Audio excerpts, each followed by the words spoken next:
നമ്മൾ പോകുന്നു focus number 1ലേക്ക്. Super സ്റ്റാറിന് മിണ്ടാട്ടമില്ല. നമുക്കറിയാം, മലയാള സിനിമ എന്നാൽ മമ്മൂട്ടിയും മോഹൻലാലുമായിരുന്ന ഒരു കാലത്ത് അവിടെ തന്റെ ശക്തമായ കഥാപാത്രങ്ങളിലൂടെ തന്റേതായ ഇടം കണ്ടെത്തിയ നടനാണ് സുരേഷ് ഗോപി.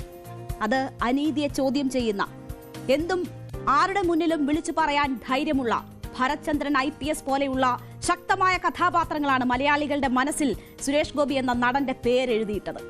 ആ സുരേഷ് ഗോപി MP ആയതിനു ശേഷം, കേന്ദ്രമന്ത്രി ആയതിനു ശേഷം പലപ്പോഴും മാധ്യമങ്ങൾക്ക് മുന്നിലെത്തുമ്പോൾ അറിയാതെയെങ്കിലും ഭരത്ചന്ദ്രൻ IPS ആയി പോകുന്നുണ്ടോ എന്ന് തോന്നിക്കുന്ന ഒരുപാട് സന്ദർഭങ്ങൾ ഉണ്ടായിട്ടുണ്ട്.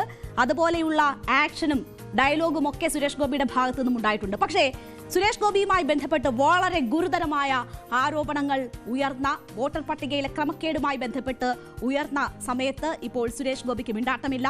നേരത്തെ കന്യാസ്ത്രീകളുടെ വിഷയവുമായി ബന്ധപ്പെട്ട്, അറസ്റ്റുമായി ബന്ധപ്പെട്ട് വലിയ പ്രശ്നങ്ങൾ ഉടലെടുത്തപ്പോൾ സുരേഷ് ഗോപിക്ക് മിണ്ടാട്ടമില്ല.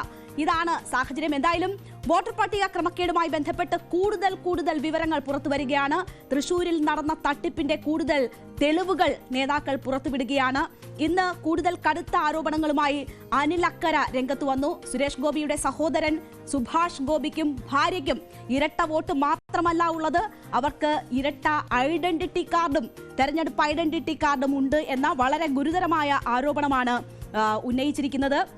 2 തിരിച്ചറിയൽ കാർഡ് വെക്കുന്നത് ഒരു തരത്തിലും ന്യായീകരിക്കാൻ കഴിയുന്ന കാര്യമല്ല. ഒരു വോട്ടർ ID കാർഡ് മാത്രമേ കൈവശം വെക്കാൻ പാടുള്ളൂ എന്ന ചട്ടമിരിക്കെയാണ് ഇവർ 2 തെരഞ്ഞെടുപ്പ് ID കാർഡുകൾ സൂക്ഷിക്കുന്നത് എന്ന ഗുരുതരമായ ആരോപണമാണ് തെളിവ് സഹിതം ഇന്ന് അനിൽ അക്കര ഫേസ്ബുക്കിലൂടെ ആരോപിച്ചിരിക്കുന്നത്. VS സുനിൽകുമാർ നേരത്തെ തന്നെ രേഖാമൂലം പരാതി നൽകിയിട്ടുള്ള വ്യക്തിയാണ്. VS സുനിൽകുമാർ ഇന്ന് മുഖ്യ തെരഞ്ഞെടുപ്പ് കമ്മീഷണറെ കണ്ട് ആ വിഷയവുമായി ബന്ധപ്പെട്ടുള്ള സിറ്റിംഗിൽ ഹാജരായിരിക്കുകയാണ്. മാത്രവുമല്ല, ഗുരുതരമായ ആരോപണങ്ങൾ അദ്ദേഹം ഉന്നയിക്കുന്നു. LDF സ്ഥാനാർത്ഥിയായിരുന്ന VS സുനിൽകുമാർ പറയുന്നത്, തെളിവുകൾ സത്യവാങ്മൂലമായി നൽകണമെന്ന് പറയാൻ കമ്മീഷന് യാതൊരു അധികാരവുമില്ല. വോട്ടർ പട്ടികയിൽ ആകെ തട്ടിപ്പാണ്. കമ്മീഷന്റെ വിശ്വാസ്യത തന്നെ ചോദ്യം ചെയ്യപ്പെടുന്ന സാഹചര്യമാണ് ഉണ്ടായിട്ടുള്ളത് എന്നുകൂടി VS സുനിൽകുമാർ പറഞ്ഞു. VS സുനിൽകുമാറിന്റെ വാക്കുകൾ കേൾക്കാം. 24 പാരഗ്രാഫുള്ള ഒരു വിശദമായ മറുപടി ഞാൻ കൊടുത്തിട്ടുണ്ട്. ഒന്നാമത്, ഇലക്ഷൻ കമ്മീഷന് ഇങ്ങനെ ഒരു ഫ്രോഡ് നടന്ന സാഹചര്യത്തിൽ ഇങ്ങനെ ഒരു നോട്ടീസ് കൊടുക്കാനുള്ള അധികാരം ഇലക്ഷൻ കമ്മീഷൻ നിയമപ്രകാരമില്ല. ആ നിയമത്തിന് വിരുദ്ധമായിട്ടാണ് ഇപ്പോൾ ഇലക്ഷൻ കമ്മീഷൻ രാഹുൽ ഗാന്ധിക്കാണെങ്കിലും ഇപ്പോൾ എനിക്കാണെങ്കിലും ഇങ്ങനെ ഒരു നോട്ടീസ് തന്നിരിക്കുന്നത്. ഞാൻ ആവശ്യപ്പെട്ടിരിക്കുന്ന ഒരു കാര്യം, 22/1/2024 വോട്ടർ പട്ടിക പുറത്തിറങ്ങിയ ശേഷം 4/4/2024 മറ്റൊരു വോട്ടർ പട്ടിക കൂടി പുറത്തിറങ്ങിയിട്ടുണ്ട്. ഈ കാലഘട്ടത്തിൽ വോട്ടർമാരെ ചേർക്കുന്നതുമായി ബന്ധപ്പെട്ടുകൊണ്ട് നിയമപ്രകാരം പാലിക്കേണ്ടതായിട്ടുള്ള യാതൊരു നടപടികളും സ്വീകരിക്കാതെയാണ് ആ നിയമ നടപടിയെ സംബന്ധിച്ചുള്ള പ്രൊസീഡിംഗ്സ് ഏതൊക്കെയാണെന്നുള്ളത് ഞാൻ കൊടുത്തിരിക്കുന്ന വിശദീകരണത്തിൽ വളരെ വിശദമായി പറഞ്ഞിട്ടുണ്ട്. ഇന്നലെ മുതൽ നാടകീയ സംഭവങ്ങളാണ് തൃശൂരിൽ അരങ്ങേറുന്നത്. വലിയ പ്രതിഷേധം ഇതുമായി ബന്ധപ്പെട്ട് ഉണ്ടായിരിക്കുകയാണ്. CPM പ്രവർത്തകർ MP-യുടെ ഓഫീസിലേക്ക് മാർച്ച് നടത്തുന്നു. അവിടെ ബോർഡിൽ കരിയോയിൽ ഒഴിക്കുന്നു. അത് വലിയ പ്രകോപനമായി മാറുന്നു. BJP പ്രവർത്തകർ തിരിച്ച് പ്രതിഷേധ മാർച്ച് നടത്തുമ്പോൾ അത് CPM ജില്ലാ കമ്മിറ്റി ഓഫീസിലെത്തുന്നു. അവിടെയും വളരെ നാടകീയ രംഗങ്ങൾ അരങ്ങേറുന്നു. അതൊരു സംഘർഷത്തിലേക്ക് വരെ പോകുന്ന സാഹചര്യമുണ്ടാകുന്നു. പോലീസ് ലാത്തി വീശുന്നു. വലിയ പ്രതിഷേധങ്ങൾ ഇന്നും തൃശൂരിൽ നടന്നുകൊണ്ടിരിക്കുകയാണ്. വലിയ രീതിയിലുള്ള ഏറ്റുമുട്ടലിലേക്കും സംഘർഷങ്ങളിലേക്കും പോകും ഈ പ്രതിഷേധങ്ങൾ എന്ന് തോന്നിയ സാഹചര്യങ്ങൾ പോലും അവിടെ ഉണ്ടായി. CPM BJP പ്രവർത്തകർ തമ്മിലുണ്ടായ സംഘർഷത്തിൽ ഏതാണ്ട് 70 പേർക്കെതിരെ കേസെടുത്തിരിക്കുകയാണ്. 40 BJP പ്രവർത്തകർക്കും 30 CPM പ്രവർത്തകർക്കുമെതിരെയാണ് ഈ കേസെടുത്തിട്ടുള്ളത്. വലിയ രീതിയിൽ രാഷ്ട്രീയ ആയുധമാക്കി ഇതിനെ കൊണ്ടുവരികയാണ് CPM-ഉം കോൺഗ്രസും ചെയ്യുന്നത്. അതിനെ പ്രതിരോധിക്കാനുള്ള നടപടികളാണ് BJP-യുടെ ഭാഗത്തു നിന്നും ഉണ്ടാകുന്നത്. അപ്പോൾ ഈ വിവാദങ്ങൾ ഇങ്ങനെ കൊടുമ്പിരികൊണ്ടിരിക്കെ, ഓഫീസിന് മുന്നിൽ വലിയ പ്രതിഷേധമുണ്ടായിരിക്കെ തിരിച്ച് BJP പ്രവർത്തകർ പ്രതിഷേധ മാർച്ച് നടത്തിയാണ് ഇന്ന് നാടകീയമായി 12:30 ജില്ലയിലേക്ക് സുരേഷ് ഗോപി എത്തുന്നത്. സുരേഷ് ഗോപി ആദ്യം പോയത് ഛത്തീസ്ഗഡിൽ അക്രമത്തിനിരയായ കന്യാസ്ത്രീയുടെ വീട്ടിലേക്കാണ്. അവരിൽ ഒരാളായ സിസ്റ്റർ പ്രീതി മേരിയുടെ വീട്ടിൽ എത്തി ബന്ധുക്കളെ കാണാനാണ് സുരേഷ് ഗോപി എത്തിയത്. 12:30 എത്തിയ സുരേഷ് ഗോപി ഏതാണ്ട് 15 മിനിറ്റ് അവിടെ ചെലവഴിച്ചു. അവരുമായി ആശയവിനിമയങ്ങൾ നടത്തി. നമുക്കറിയാം ഈ വിഷയം സംസ്ഥാനമാകെ വളരെ സജീവമായി ചർച്ച ചെയ്യുന്ന സമയത്ത് സുരേഷ് ഗോപി ഇതിനെക്കുറിച്ച് പ്രതികരിച്ചിട്ടില്ല, വന്നിട്ടില്ല, ഇവരെ കണ്ടിട്ടില്ല. പക്ഷേ അതൊന്ന് തണുത്തതിന് ശേഷമാണ് ഇന്ന് വോട്ടർ പട്ടിക വിവാദം വളരെ സജീവമായി ചർച്ച ചെയ്യുമ്പോൾ അതിൽ ഒരു അക്ഷരം പോലും മറുപടി പറയാത്ത സുരേഷ് ഗോപി ആ വീട്ടിലെത്തി അവരുമായി ആശയവിനിമയങ്ങൾ നടത്തുന്നത്. അവരുടെ ഈ വിഷയത്തിൽ താൻ ഇടപെട്ടിരുന്നു എന്നുള്ള കാര്യം ഉൾപ്പെടെ ബന്ധുക്കളോട് സുരേഷ് ഗോപി പറഞ്ഞു. അങ്ങനെ പറഞ്ഞതായി പിന്നീട് ബന്ധുക്കൾ മാധ്യമങ്ങളെ അറിയിക്കുകയായിരുന്നു. കേസിന്റെ FIR റദ്ദാക്കണമെന്നാവശ്യപ്പെട്ടെങ്കിലും കോടതിയുടെ പരിഗണനയിലുള്ള വിഷയമാണെന്നാണ് മന്ത്രി മറുപടി നൽകിയതെന്ന് ഈ പ്രീതി മേരിയുടെ സഹോദരൻ ബൈജു പിന്നീട് മാധ്യമങ്ങളോട് പറഞ്ഞു. ഏതാണ്ട് 15 മിനിറ്റ് സുരേഷ് ഗോപി അവിടെ ചെലവഴിച്ചു. ഇപ്പോ അതിനുശേഷം ഈ വീട്ടിൽ നിന്ന് സുരേഷ് ഗോപി ഇറങ്ങി വരുമ്പോൾ വീണ്ടും മാധ്യമങ്ങൾ തേടുകയാണ് സുരേഷ് ഗോപിയുടെ പ്രതികരണത്തിനായി. ഇത്ര ഗുരുതരമായ ആരോപണങ്ങൾ ഉന്നയിക്കുന്നു. ഇന്നലെ സഭയിലേക്ക് പുറപ്പെടും മുൻപ് സുരേഷ് ഗോപിയുടെ പ്രതികരണം തേടിയിരുന്നു. ഒരക്ഷരം മിണ്ടാതെ ആ മൈക്കിലേക്കൊന്ന് നോക്കുക പോലും ചെയ്യാതെ സുരേഷ് ഗോപി പോയി. ഇന്ന് മാധ്യമങ്ങളോട് കാണുമ്പോൾ വീണ്ടും മാധ്യമങ്ങൾ പ്രതികരണം ചെയ്യുമ്പോൾ സുരേഷ് ഗോപിക്ക് പറയാനുണ്ടായിരുന്ന ഒരൊറ്റ വാചകം മാത്രമാണ്, ഇത്രത്തോളം ചെയ്തല്ലോ നന്ദി എന്നൊരു വാക്ക് മാത്രം.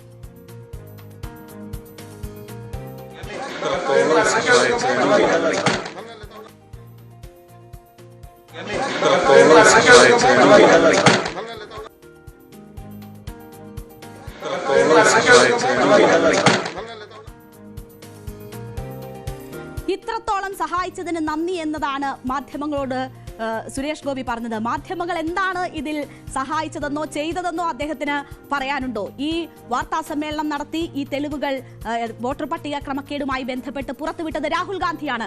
ആ വാർത്താ സമ്മേളനം മാധ്യമങ്ങൾ പുറത്തു കൊണ്ടുവരരുതായിരുന്നോ? അല്ലെങ്കിൽ അദ്ദേഹം പറഞ്ഞ കാര്യങ്ങൾ വാർത്തയാക്കരുതായിരുന്നോ? തൃശ്ശൂരിലെ ഈ വോട്ടർ പട്ടിക ആരോപണം തെരഞ്ഞെടുപ്പ് സമയത്ത് തന്നെ ഉയർന്നു വന്നതാണ്. അത് അന്ന് വാർത്തയായതാണ്, അന്ന് പരാതി വന്നതാണ്, അതിൽ അന്വേഷണങ്ങളൊന്നും ഉണ്ടായില്ല. ഇപ്പോൾ വോട്ടർ പട്ടിക ക്രമക്കേടിന്റെ വിവരങ്ങൾ പുറത്തു വരുമ്പോൾ, തൃശ്ശൂരിലെ ക്രമക്കേടുമായി ബന്ധപ്പെട്ട കൂടുതൽ വിവരങ്ങൾ വരുമ്പോൾ, അദ്ദേഹം 11 വോട്ട് ചേർത്തതായിട്ടുള്ള വിവരങ്ങൾ വരുമ്പോൾ, അദ്ദേഹത്തിന്റെ ബന്ധുക്കൾ ഇരട്ട വോട്ട് തേടുന്നവരായും അല്ലെങ്കിൽ ഇരട്ട വോട്ടർ ID കാർഡ് കയ്യിലുള്ളവരായിട്ടുമുള്ള ഒക്കെ വാർത്ത വരുമ്പോൾ മാധ്യമങ്ങൾ എന്ത് ചെയ്യണമെന്നാണ്. ഇതിൽ കൂടുതൽ ഇത്രത്തോളം ചെയ്തതിന് നന്ദി എന്നതാണ് അദ്ദേഹം സൂചിപ്പിക്കുന്നത്. എന്തായാലും BJP നേതാക്കൾ ഇന്ന് കുറെ അധികം പ്രതികരണങ്ങൾ ഈ വിഷയവുമായി ബന്ധപ്പെട്ട് നടത്തിയിട്ടുണ്ട്. നമുക്കറിയാം കഴിഞ്ഞ ദിവസമൊക്കെ വലിയ ആരോപണം സുരേഷ് ഗോപി നേരിടുമ്പോൾ പോലും BJP നേതാക്കൾക്ക് പോലും മൗനമായിരുന്നു ഈ വിഷയത്തിൽ.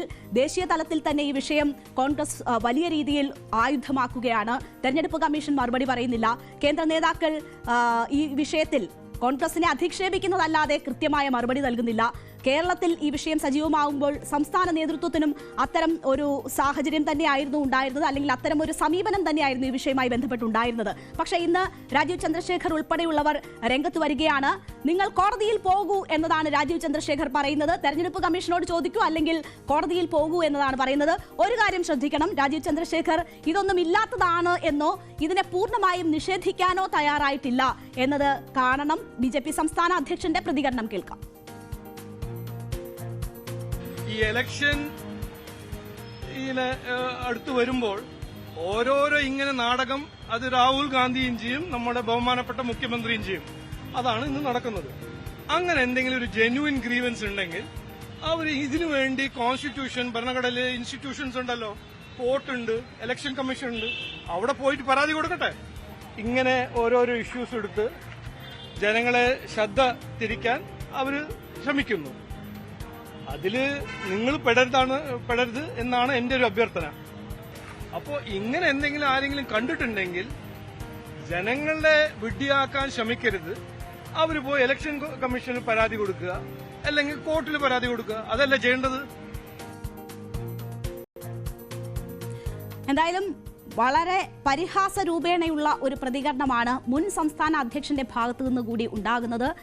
ഇന്നലെ അവിടെ CPM-ഉം BJP-യും തമ്മിലുള്ള നേർക്കുനേർ ഏറ്റുമുട്ടലിലേക്ക് വരെ കാര്യങ്ങൾ എത്തിയ സാഹചര്യത്തിലാണ് BJP നേതാക്കൾ പ്രതികരണവുമായി എത്തുന്നത്. BJP-ക്കുള്ളിൽ തന്നെ ഇതുമായി ബന്ധപ്പെട്ട് ചില വിമർശനങ്ങൾ കൂടി ഉയർന്നിട്ടുണ്ട് എന്നതാണ് മനസ്സിലാക്കുന്നത്. അപ്പോൾ K. സുരേന്ദ്രൻ പറയുന്നു 60,000 വോട്ടൊക്കെ ചേർത്തിട്ടുണ്ട്, അത് കണ്ടുപിടിക്കാൻ അന്ന് കഴിഞ്ഞില്ലെങ്കിൽ പോയി കെട്ടിത്തൂങ്ങി ചത്തൂടെ എന്നതാണ് മറ്റ് രാഷ്ട്രീയ പാർട്ടി നേതാക്കളോട് K. സുരേന്ദ്രന് ചോദിക്കാനുള്ള കാര്യം. ഒപ്പം തന്നെ 29-ലും 34-ലും ഒക്കെ ഗജവീരൻ പട്ടം ചുമത്തി സുരേഷ് ഗോപി ഉണ്ടാകും എന്ന ഒരു തഗ് ഡയലോഗ് കൂടി സുരേന്ദ്രന്റെ ഭാഗത്തു നിന്നുമുണ്ടായി.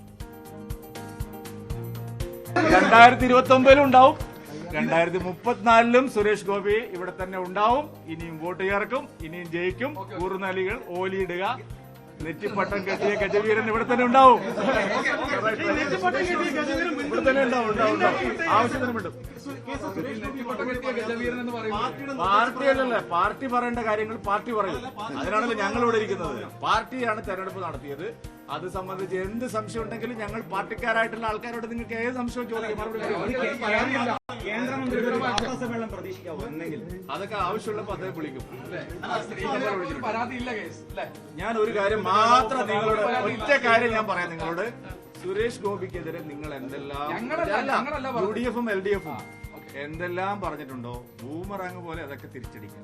ഇതും ഞാൻ പറയുന്നു, സുരേഷ് ഗോപിക്ക് അദ്ദേഹത്തിന്റെ ജനപിന്തുണ വർദ്ധിക്കാൻ മാത്രമേ ഈ ആരോപണങ്ങൾ ഉപകാരമായിട്ടുള്ളൂ എന്നാണ് എന്റെ വ്യക്തിപരമായ അഭിപ്രായം. എന്തായാലും അണികൾക്ക് ഇനി പ്രതികരണമില്ല എന്നൊരു വിഷമം വേണ്ട. അവരെ സന്തോഷിപ്പിക്കുന്ന തരത്തിലുള്ള ഒരു പ്രതികരണം കെ സുരേന്ദ്രന്റെ ഭാഗത്തു നിന്നും ഉണ്ടായിരിക്കുകയാണ്. പക്ഷേ ജോർജ് കുര്യന് വലുതെ കാര്യമായ ഒന്നും ഈ വിഷയത്തിൽ പ്രതികരിക്കാനുണ്ടായില്ല.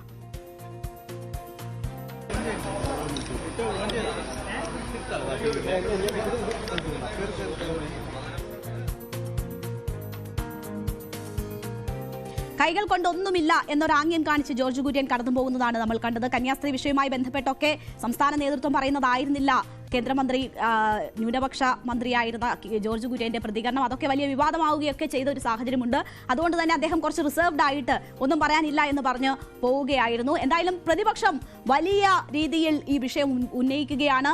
BJP വോട്ട് കൊള്ള നടത്തിക്കൊണ്ടാണ് തൃശൂർ വിജയിച്ചിരിക്കുന്നത് എന്ന തരത്തിൽ അവർ രാഷ്ട്രീയമായി തന്നെ അതിനെ ഉപയോഗപ്പെടുത്തുകയാണ്. ഈ വിഷയങ്ങളിൽ മറുപടി പറയാനുള്ള ബാധ്യത സുരേഷ് ഗോപിക്കുണ്ട് എന്നതാണ് പ്രതിപക്ഷ നേതാവ് VD സതീശൻ ചൂണ്ടിക്കാട്ടിയ കാര്യം. സുരേഷ് ഗോപി ഇങ്ങനെ മൗനം നടിക്കുന്നത് കാര്യമായി ഒന്നും പറയാനില്ലാത്തത് കൊണ്ടാണ് എന്നുകൂടി പ്രതിപക്ഷ നേതാവ് പറഞ്ഞു.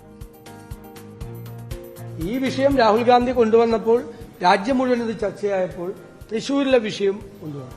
തീർച്ചയായിട്ടും അവിടെ വിജയിച്ച MP എന്നുള്ള നിലയിൽ അദ്ദേഹത്തിനും അദ്ദേഹത്തിന്റെ പാർട്ടിക്കും അതിൻ്റെ അകത്ത് ഉത്തരം പറയാനുള്ള പൂർണ്ണമായ ബാധ്യതയുണ്ട്. അവരത് പറഞ്ഞേ മതിയാവും, അവരത് പറയണം. വ്യാപകമായ ക്രമക്കേടുകൾ നടന്നിട്ടുണ്ട്. BJP പ്രതിക്കൂട്ടിൽ നിൽക്കുകയാണ് രാജ്യത്ത് ഉടനീളം. സംസ്ഥാനത്ത് തൃശ്ശൂരിലെ കേസിൽ അവർ പ്രതിക്കൂട്ടിൽ നിൽക്കുകയാണ്.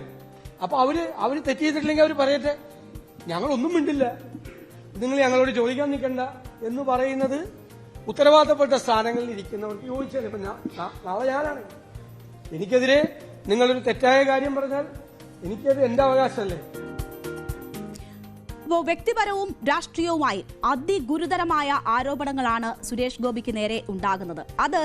അതിൽ കൃത്യമായ മറുപടി പറയാനുള്ള ബാധ്യത സുരേഷ് ഗോപിയെ സംബന്ധിച്ചുണ്ട്. നമുക്കറിയാം, ജനാധിപത്യത്തിന്റെ ഏറ്റവും അടിസ്ഥാനം എന്ന് പറയുന്നത് സുതാര്യമായി നടക്കുന്ന, കൃത്യമായി നടക്കുന്ന തെരഞ്ഞെടുപ്പുകളാണ്. ആ തെരഞ്ഞെടുപ്പ് അട്ടിമറിക്കപ്പെട്ടു, അതിന് സ്ഥാനാർത്ഥിയായ സുരേഷ് ഗോപി കൂട്ടുനിന്നു എന്ന തരത്തിലുള്ള വലിയ ഗൗരവമുള്ള ആരോപണങ്ങൾ അദ്ദേഹത്തിനെതിരെ ഉയരുമ്പോൾ അതിലെന്താണ് വസ്തുത എന്ന് പറയാനുള്ള ബാധ്യത അദ്ദേഹത്തിനുണ്ട്. അദ്ദേഹത്തെ തെരഞ്ഞയച്ച ജനങ്ങൾക്ക് അദ്ദേഹത്തിന് എന്താണ് പറയാനുള്ളത് എന്നത് അറിയാനുള്ള അവകാശവുമുണ്ട്. അപ്പോൾ അത് പാലിക്കുക എന്നതാണ് സുരേഷ് ഗോപി എന്ന നടനെ, ജനപ്രതിനിധിയെ സംബന്ധിച്ച് ചെയ്യാനുള്ളത്. അദ്ദേഹം ഒരു നടൻ മാത്രമല്ല, ജനപ്രതിനിധിയാണ്. ആ ബോധം അദ്ദേഹത്തിന് ഉണ്ടാകണം. മാത്രവുമല്ല, ചോദ്യങ്ങൾക്ക് മറുപടി പറയുന്നതാണ് ഹീറോയിസം എന്നത് കൂടി സുരേഷ് ഗോപി എന്ന നടൻ മനസ്സിലാക്കണം.